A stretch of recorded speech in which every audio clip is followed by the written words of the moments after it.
សំណាងនេះបានជួបចាខ្លាចមកជួបតាខ្ញុំប្រាប់មិនតុកហកអីគាត់អត់បានទេនេះនិយាយទៅបើកម្រងថាធ្វើតែ60តុកទេប៉ុន្តែឥឡូវលើអត់ដល់តែប្រហែលទេគេថាបាទអត់ដឹងប៉ុន្មានទេឥឡូវនេះហើយខ្ញុំមានអារម្មណ៍ថាថ្ងៃនេះក្រៅស្អាតខ្លាំងហ្មងខ្ញុំនិយាយមុខពោលគាត់ស្អាតខ្លាំងហើយក្មេងហ្មងចាអូននិយាយមែនស្អាតឥឡូវខ្ញុំចង់ដឹងខាងស្រីវិញថាអីខ្ញុំម៉ាយម៉ាយហើយបងស្រីក៏ថាសក់វាម៉ាយដែរឥឡូវបានប្តីហើយមុនខ្ញុំទៀតខ្ញុំចង់ដឹងថាបងប្រកបកូនកន្លងម៉ានអត់បានគប់ផងបែរអត់បានប្រកបទេមកថ្លៃការហ្នឹងគាត់ឯងនិយាយបើគាត់ឯងបានចេះឬមួយក៏អត់អូចង់សួរថាអញ្ចឹងហ៎និយាយទៅតាំងដំបូងណា2020រហូតដល់ថ្ងៃនេះ2026គឺនេះខ្ញុំបានចេញទាំងអស់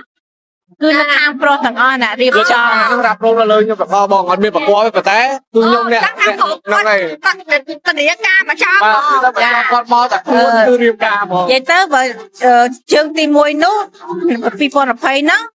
ក៏គាត់គាត់ថាគាត់ដឹងឮម៉េចតែម៉ាក់គាត់ចាក់ទុំអ្នករៀបចំឲ្យគាត់អត់ទេគាត់ក្មេងខ្លាំងតែមកជើងនេះ2026នេះគឺបដីរ៉ាប់រងអូយខ្ញុំរំភើបជំនួជើងនេះខាងកូនកន្លះអាយុប៉ុន្មានហើយខ្ញុំអាយុ31 32ចូល32ហើយតែការជើងមុនអាយុប៉ុន្មានការជើងមុនអាយុប៉ុន្មាននេះប្រហែលក្នុង20ជាងហើយ20ជាងតិចហើយបាទឥឡូវបងស្រីខ្ញុំចង់ដឹងពីអាយុបងព្រោះបងស្អាតខ្លាំងមែនតើហើយនឹងគេថាបងអាយុច្រើនបងប្រហែលជាអាយុប៉ុន្មានដែរខ្ញុំឆ្នាំនេះ52ហើយខែ2ថ្ងៃទី12ចិត្តសកលប៉ាខ្ញុំបងប្អូនទាំងអស់គ្នាតែមិនបាច់មើលសម្រស់ស្បែកមុខគឺអូយខ្ញុំរកឃើញមុខវីដេអូបងគេរិះគន់បងអីចឹងណាហើយបងគាត់និយាយមកគាត់ជឿជាក់ហ្មងគាត់ជឿថាអាចមកជួបគ្នានៅក្រៅបានចាខ្ញុំត្រូវការជួបពីខាងក្រៅបងប្អូនចាត់ចាញ់គាត់ណាគឺនៅសម្រស់នៅក្រៅគឺស្អាតខ្លាំងផាត់មកអត់មានកយតិចណាចានេះតាំងពីផឹកមកដល់ស្មាននេះបងប្អូនមើលអូយហើយបើនិយាយរៀងវិញខ្ញុំឃើញរូបមើលរូបគាត់មើលរូបគាត់ទៅមើលចាឥឡូវរូបក្រៅអូយញាក់ហ្មងចាអញ្ចឹងបងប្អូនតែគាត់ចាចូលចិត្តរីកូនគាត់ហើយគាត់អីចឹងណាបងប្អូនអាចមកជួបគាត់ស្ទោះបាននិយាយមែនខ្ញុំឲ្យអូយមកសម្រាប់ចាអរគុណជូនបងវិជ្ជាមង្គលទាំងពីរឆាប់បានកូនប្រាឆាប់ថ្ងៃនេះចាមេម៉ាយទាំង3ជួបគ្នាហើយចាមេម៉ាយប៉ុន្មានឆ្នាំមេម៉ាយ5ឆ្នាំមេម៉ាយ4ឆ្នាំមេម៉ាយ11ឆ្នាំចាឥឡូវសួរថាជូរមាត់អត់ជូរឡើងចត់នេះជូរចត់ជូរឡើងចត់ទេខ្ញុំវិញគឺអាលីងឆេញហ្មង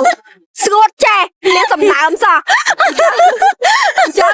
បងប្អូនប្រហែលជាដឹងហើយចាមេម៉ាយពួកខ្ញុំនេះគេលក្ខណៈថាមេម៉ាយថាស្តង់ដាទេមេម៉ាយស្តង់ដាចានេះស្តង់ដាចាលុកល្អមែនតែម្ដងឥឡូវមកសួរបងអូនស្រីវិញថ្ងៃនេះតាំងពីលក្ខណៈថាតាំងមេម៉ាយមកចំណាយធ្វើខ្លួនអត់ច្រើនអត់អូបើនិយាយទឹកលុយវិញគឺពិបាកបោកហ្មងណាអូយចឹងប្រតែគាត់អត់សូវមានធនធានគឺយកតែអត់បានហ្មងបានទេ